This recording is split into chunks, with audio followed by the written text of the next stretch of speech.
Assalamualaikum warahmatullahi wabarakatuh. Ahlan wa sahlan wa marhaban bikum. Selamat datang teman-teman di video ini.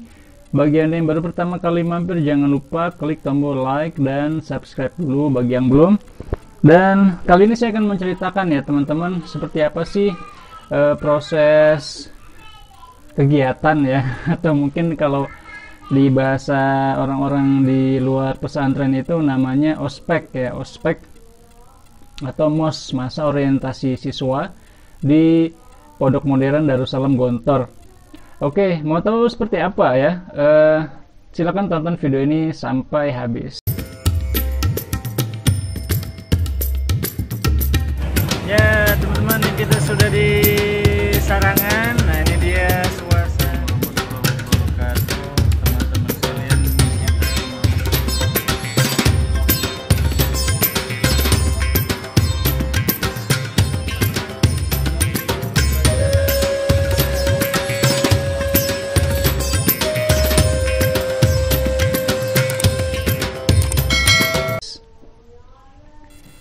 oke, teman-teman sekalian, namanya sebuah institusi pendidikan ya, tingkat menengah SMP SMA, pasti Gontor tentu saja memiliki kegiatan ospek atau masa orientasi siswa. Dan bagi teman-teman yang penasaran seperti apa sih ya ospek atau masa orientasi siswa di Gontor, saya akan jelaskan ya. Jadi teman-teman sekalian, perlu kita ketahui bahwa Gontor itu dia sistemnya asrama, artinya di sana para santri itu tidak boleh keluar dari pondok selama kurang lebih 6 bulan atau 1 semester. Artinya apa? Sebenarnya masa orientasi siswa di Gontor itu bisa dikatakan ya selama 6 bulan itu ya, tidak berhenti. Dan khusus untuk anak baru ya, sebenarnya itu proses masa orientasinya itu atau ospeknya itu berlangsung kurang lebih selama 1 tahun penuh ya, 1 tahun penuh. Kenapa? Karena memang anak baru itu di Gontor itu dibedakan dengan anak-anak lama. Jadi mereka diberikan suatu ekosistem khusus ya, tersendiri, yang tidak berkaitan langsung dengan anak-anak lama ya. Lalu apa sajakah kegiatannya atau masa orientasi siswa ini seperti apa sih di Gontor itu? Nah teman-teman sekalian, pertama saya akan membahas dari segi asrama ya. Jadi untuk anak-anak baru itu mereka asramanya dibuat lebih beda ya. Jadi anak-anak baru itu kalau zaman saya dulu di lokasinya itu ditaruh di namanya Gedung Baru atau Aligar.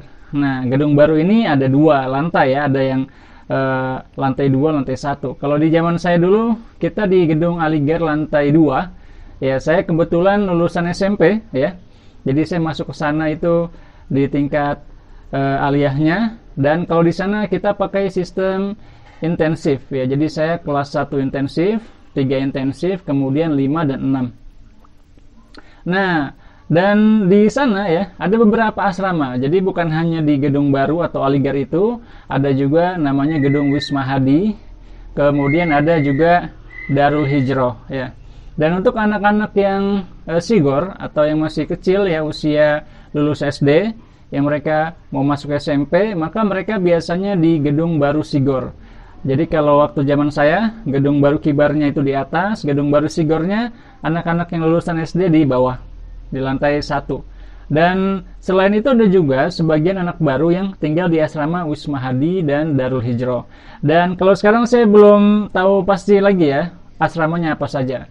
Yang pasti di Gedung Baru ini mereka diberikan asrama tersendiri ya. Ketika mereka masih anak baru, di dalamnya itu tidak ada anak lama sama sekali.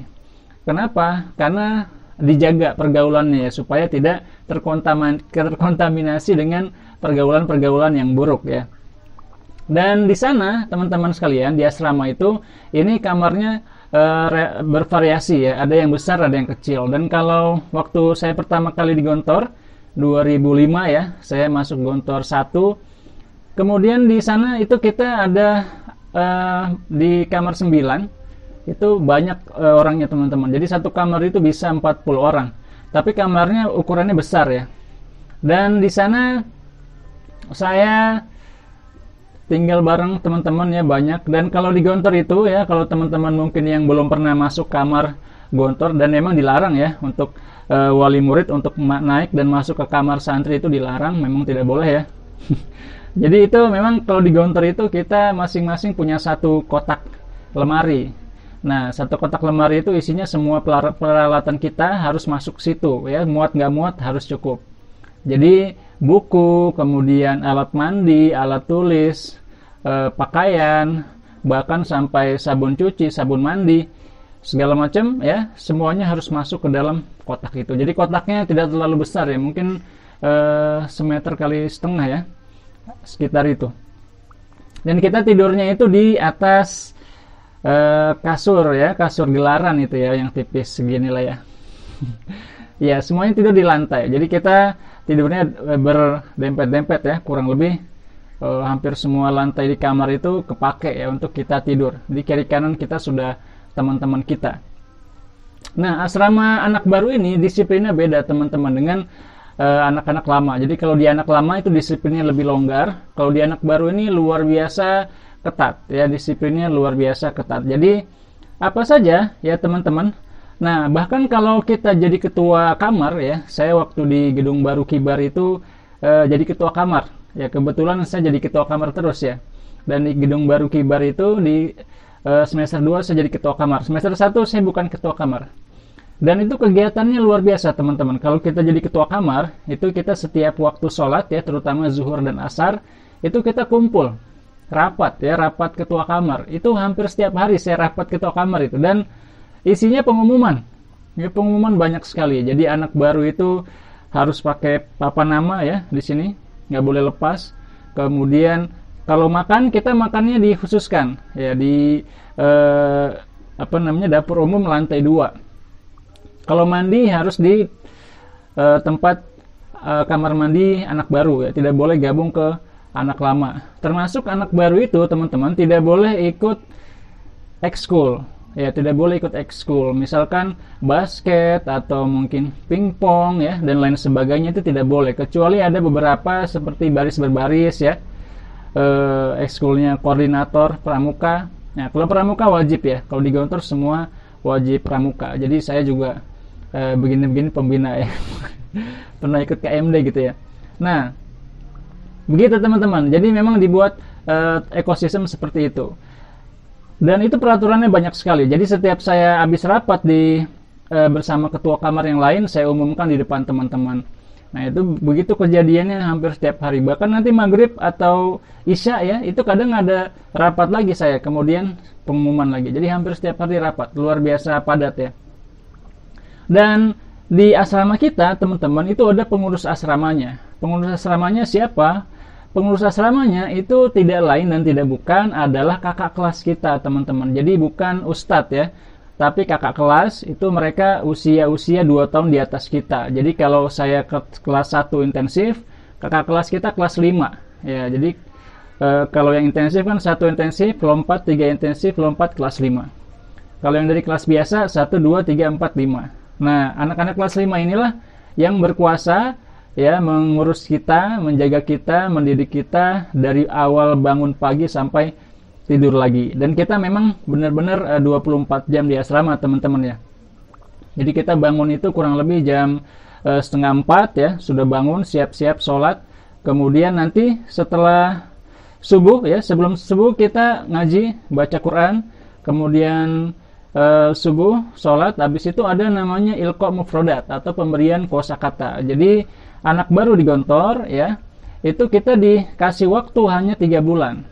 Ya, setelah 3 bulan kita diwajibkan menggunakan bahasa Arab dan Inggris. Nah, Anda bisa bayangkan ya bagaimana orang yang dari luar pesantren ya masuk Gontor 3 bulan dipaksa harus sudah bisa belajar dan sudah bisa ngomong bahasa Arab. Dan kalau tidak pakai bahasa Arab, Anda dihukum. Nah, jadi 3 bulan pertama itu kita dikasih kosakata ya.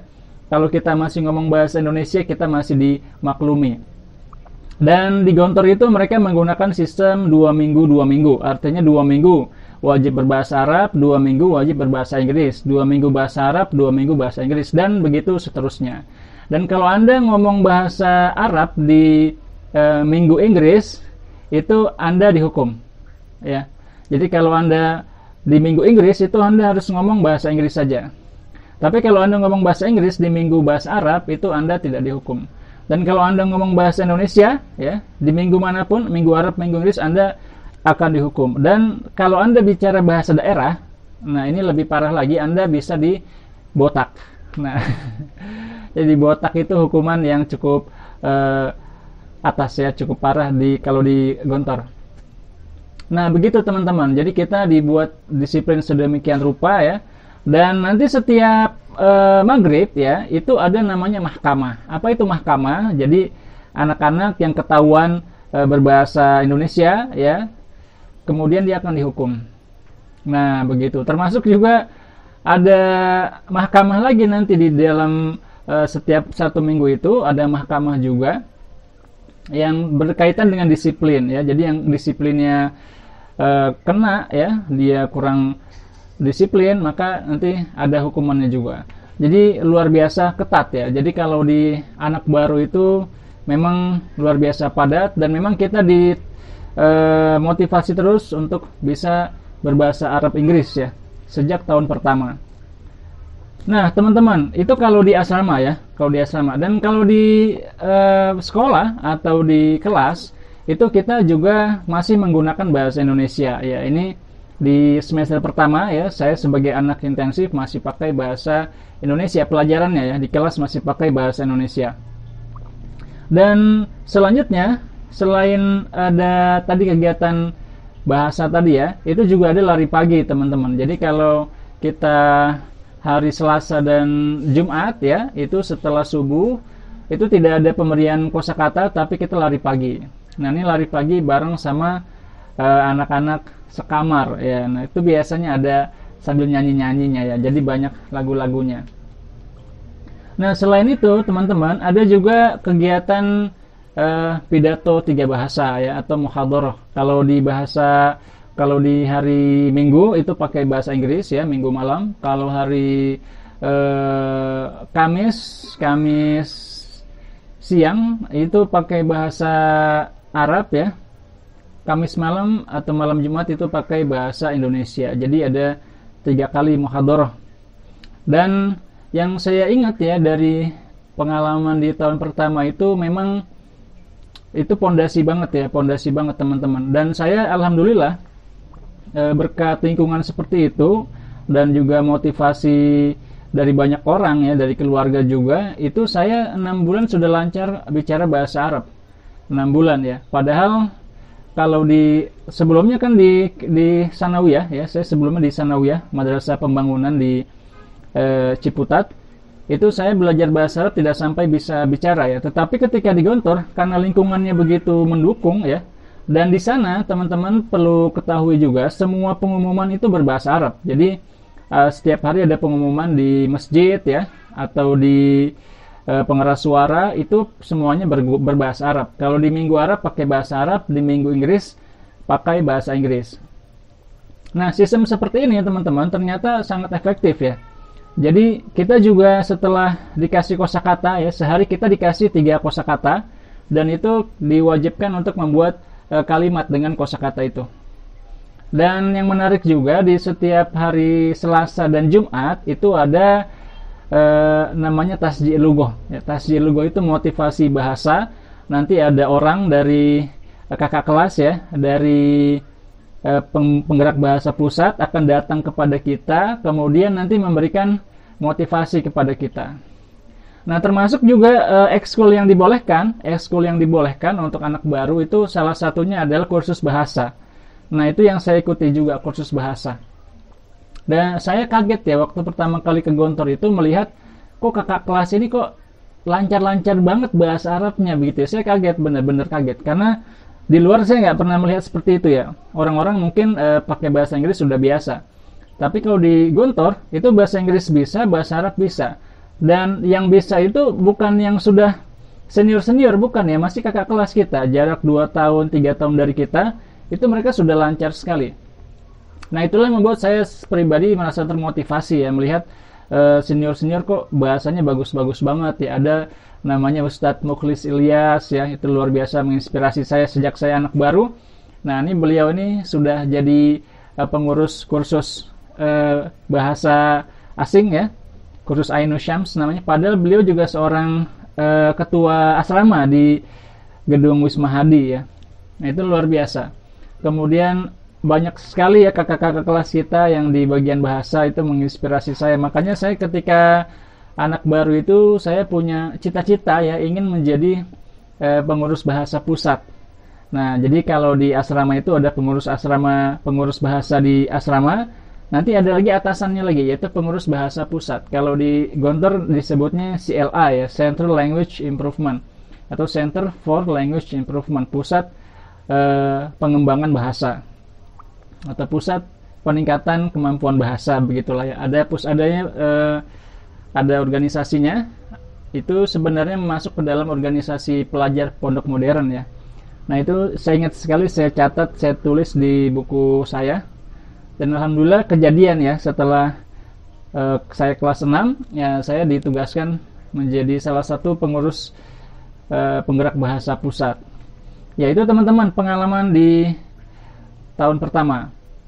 Dan memang di situ kita dilatih banget ya teman-teman, bagaimana cara kita mengatur waktu ya, memotivasi diri.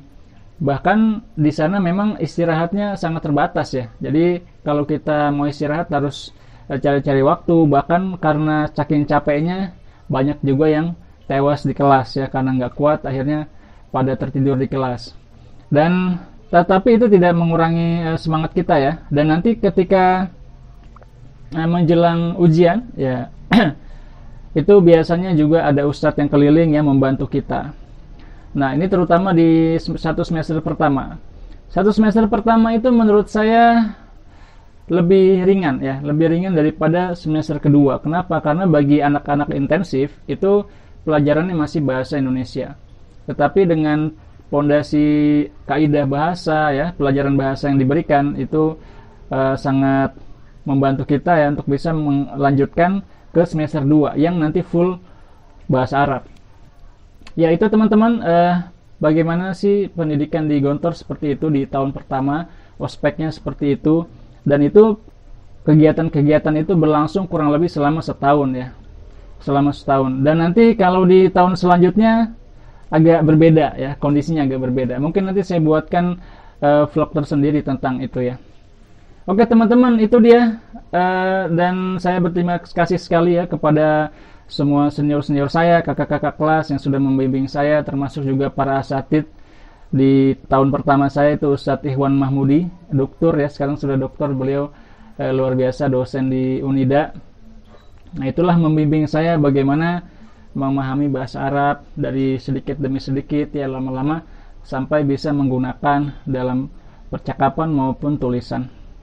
Ya, begitu teman-teman. Jadi memang sistem pendidikan seperti itu jarang sekali bisa kita temui, apalagi di masa pandemi saat ini. Maka tentu saja kita doakan mudah-mudahan para pimpinan di Gontor sehat semua ya, para pengurus sehat semua, dan bisa terus melanjutkan kegiatan pembelajaran di masa-masa yang akan datang.